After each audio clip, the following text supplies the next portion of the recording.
Bonjour, c'est Marjorie. Bienvenue dans ce nouveau podcast consacré à la veille généalogique. C'est parti. On commence avec Philae qui a indexé les recensements de population pour la période de 1911, 1921 et 1931 pour le département des Vosges. Pour Généanet, je n'ai pas trouvé de nouvelles mises en ligne de la semaine. Par contre, il y a plusieurs articles de blog à découvrir. Vous avez notamment un article consacré si vous souhaitez participer à la semaine d'indexation pour la session de novembre 2023. Donc Généanet renouvelle son opération spéciale qui est consacrée donc à l'indexation d'archives et il s'agit donc des fiches matricules militaires. Donc je vous mettrai le lien de cet article dans la description de ce podcast si vous souhaitez participer à l'indexation collaborative.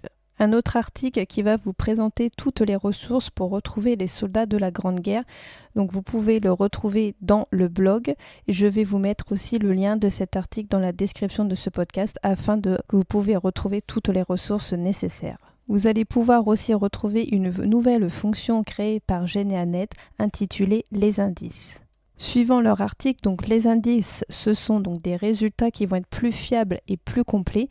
Donc toutes les informations vont être vérifiées en un clin d'œil qu'il s'agit bien de votre ancêtre, avec aussi une lecture plus rapide, avec des fusions des informations par source, la suppression des doublons et une mise en page améliorée. Et également un classement plus pertinent où les résultats les plus complets et les plus fiables vont arriver en tête de liste. Vous trouverez également dans l'article un exemple de résultat. Un nouveau également pictogramme donc, va apparaître. Et puis bien sûr, par contre, les indices sont réservés exclusivement aux membres premium. GeneaFinder nous fait part d'une bonne idée généalogique qui est la découverte du site Une histoire du conflit politique. C'est une cartographie de la répartition des votes et des richesses en France depuis 1780, mais vous pouvez également retrouver d'autres indicateurs comme population de la commune, également les revenus, le capital immobilier, etc. Je vous mettrai le lien du site dans la description de ce podcast. Un nouvel article de blog a fait également son apparition sur le site qui est Recettes ancestrales et généalogie, retrouver les saveurs de vos ancêtres. Donc vous trouverez un article qui vous explique un petit peu la cuisine et la généalogie font aussi bon ménage comme il l'indique et également pour retrouver des ressources en ligne sur les recettes ancestrales. La revue française de généalogie nous fait part que les affaires criminelles pour la période de 1811 à 1940 pour le département de Ancienne Seine-et-Oise est en cours de numérisation. Cette base sera accessible sur le portail des archives des Yvelines. Et ensuite, donc la base contient actuellement quelques dossiers emblématiques. Vous pouvez également consulter. Dans cet article, cela est indiqué également qu'une quarantaine de dossiers de procédure portés devant la cour d'assises au XIXe siècle figurent également dans cette base. Pierre-Valéry Archassal nous fait part que l'état civil de 1922 concernant le pays d'Algérie est en ligne et indexé par l'association Généalogie Algérie-Maroc-Tunisie. Il nous indique qu'il faut noter que les microfilms d'origine sont partiels, avec certaines communes qui en sont totalement absentes.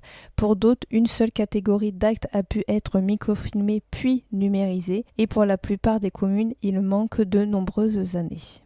Mémoire des hommes nous fait part d'une rétrospective qui a eu lieu en novembre 2015 où a été mise en ligne sur leur site des armées françaises dans la Grande Guerre tome 8, premier volume pour la Première Guerre mondiale qui est un complément indispensable donc aux journaux des marches et des opérations. Vous trouverez sur le site Généalogie Pratique le rappel d'un article sorti en juillet 2023 pour les généalogistes débutants qui est intitulé « Pourquoi et comment trouver un acte sur un site d'archives ». France Archives nous fait part que vous pouvez retrouver sur le site des archives départementales de l'Aube qui ont mis en ligne la collection complète des quotidiens L'Est Éclair et Libération Champagne pour la fin de la Deuxième Guerre mondiale à l'an 2000. Concernant les dernières actualités sur le site France Archives, vous allez pouvoir retrouver le lancement du site de recherche et de consultation des archives diplomatiques. Ce que ça signifie, ce sont que les archives diplomatiques lancent leur site de recherche et de consultation des inventaires et des archives numérisées. Donc le site va permettre d'accéder à des fonds d'archives et de collections du ministère de l'Europe et des Affaires étrangères du XVIe siècle à nos jours. Ensuite, vous allez pouvoir retrouver sur le site web du département de l'Hérault des archives vidéo inédites pour découvrir l'histoire du littoral.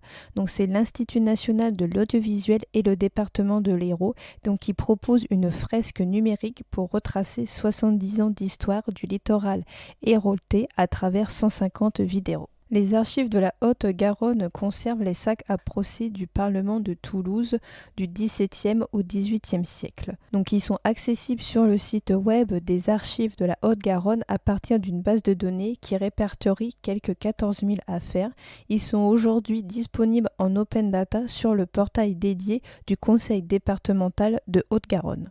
France Archives nous indique également que depuis 2021, les archives de la Savoie ont débuté un chantier de collecte et d'inventaire des archives des justices de paix et de mandement de l'ensemble de la Savoie. Un article du numéro 51 de la rubrique des patrimoines de Savoie fait un zoom sur ces fonds riches pour l'étude de l'histoire locale. Du canton d'Aiguebelle au canton de Châtelard, 53 fonds et leur inventaire sont déjà consultables en salle de lecture. Le classement se poursuit et de nouveaux fonds seront prochainement accessibles.